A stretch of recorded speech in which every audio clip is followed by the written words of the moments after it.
एक बार संत दुर्वासा जी परीक्षा लेने के लिए आए। परीक्षा में पास हो गए अम्बरीश जी महाराज। संत दुर्वासा ने श्रीमद् भागवत महापुराण के 9वें स्कंद में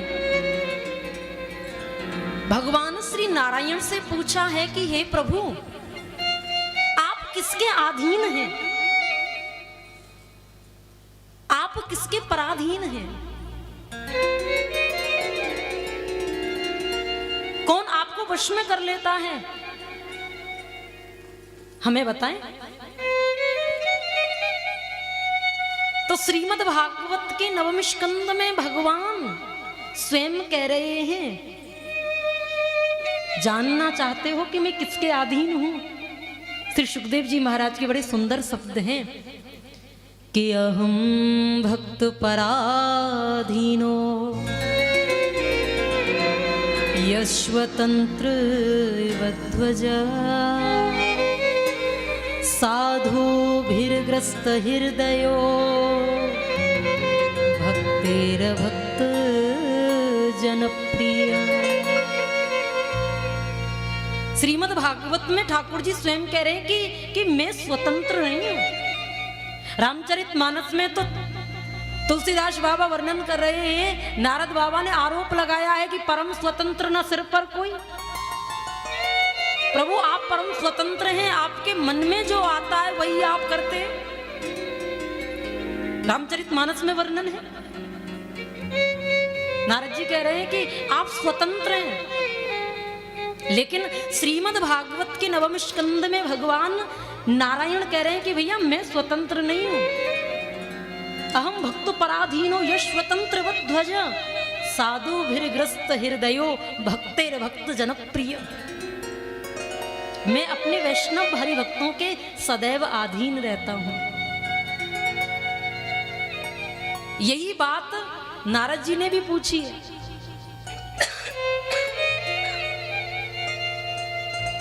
जब नारद जी बैकुंठ धाम में गए तो मैया लक्ष्मी का दर्शन किया है। बड़ा सुंदर स्वागत किया है माता लक्ष्मी ने नारद जी का।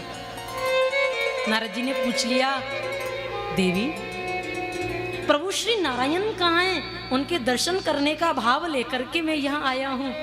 तो माता लक्ष्मी ने कह दिया, नारद जी प्रभु तो अभी ध्यान में बैठे हैं। नारद बाबा को ये बात कुछ ठीक नहीं लगी। सोच में पड़ गए, संपूर्ण जगत जिनका ध्यान करता है वो भला किसका ध्यान करते हैं? मैया लक्ष्मी ने कहा, नारद जी ये मुझे मालूम नहीं है। ध्यान से जब खड़े हो स्वामी स्वयं पूछ लेना।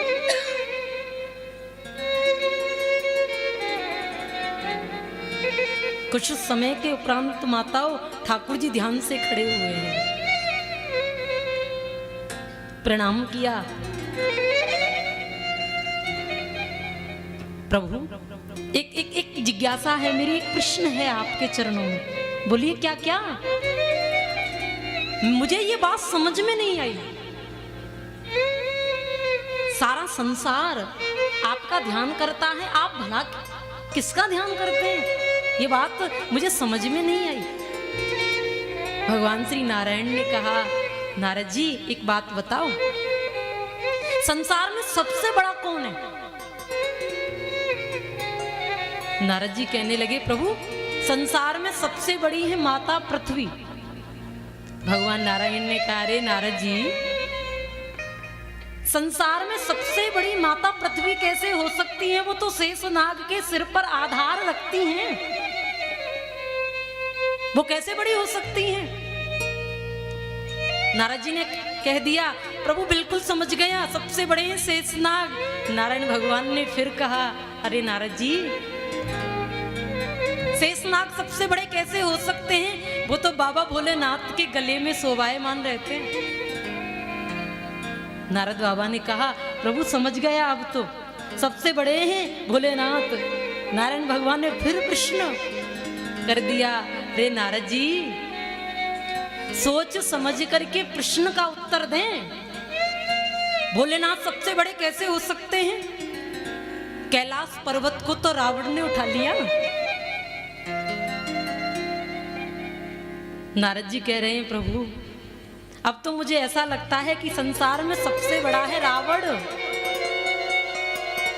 नारायण भगवान ने कहा अरे नारद जी रावण कैसे बड़ा हो सकता है, बाली बगल में दबा करके संध्या बंदन करता था।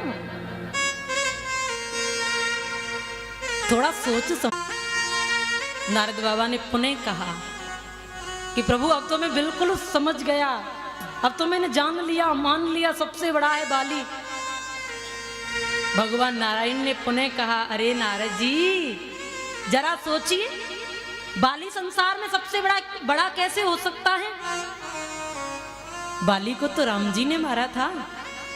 दोनों हाथ जोड़ करके नारद बाबा ने कहा कि प्रभु मैं नहीं जानता इस संसार में सबसे बड़ा कौन है, आप ही मेरा मार्गदर्शन करें।